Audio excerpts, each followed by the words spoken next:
Hi friends, welcome to CBC class 11th math exercise number 9.2 question number 3 கான solution பார்க்குறது நம்ம channel first time பாருங்க நிறைய time பாருங்க சப்ஸ்கிரைப் பண்ண பாருங்க தப்பு பண்ணாதீங்க சப்ஸ்கிரைப் பண்ணிட்டு பக்கத்துல பெல் ஐகானை கிளிக் பண்ணிட்டு பாருங்க உங்க வீட்டு பிள்ளையும் குடும்பத்தை வந்து சப்ஸ்கிரைப் பண்றீங்க ஓகேங்களா ஸோ இப்போ find the equation of line equation of line நம்ம கண்டுபிடிக்கணும் கொஸ்டின் ஒரு 1 ல இருந்து 8 வரைக்கும் ஒரே மாதிரி தான் பாசிங் த்ரூ த பாயிண்ட் ஒரு பாயிண்ட் கொடுத்துறாங்க இந்த பாயிண்ட் வழியா பாஸ் ஆகுதுன்னா 0,0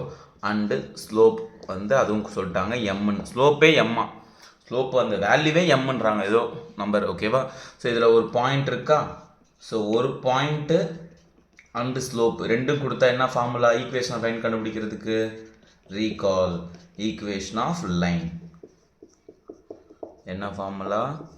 y minus y naught is equal to m into x minus x naught so இதான் என்னோட எக்ஸ் நாட்டு ஒய் நாட்டு எம் பிளேஸில் எம் தான் ஸ்லோப்பே எம் தான் அப்படியே சப்ஸ்டிட்யூட் பண்ணுறாங்க y minus y naught place 0 m place m தான் x minus x naught 0 தான் y minus 0 y m into x minus 0 x அவ்வளவுதான் y is equal to mx இதான் என்னோட ஈக்குவேஷன் ஆஃப் லைன் புரிஞ்சுதுங்களா எவ்வளோ ஈஸியாக இருக்குது பார்த்தீங்களா நெக்ஸ்ட் நம்பர் பாய்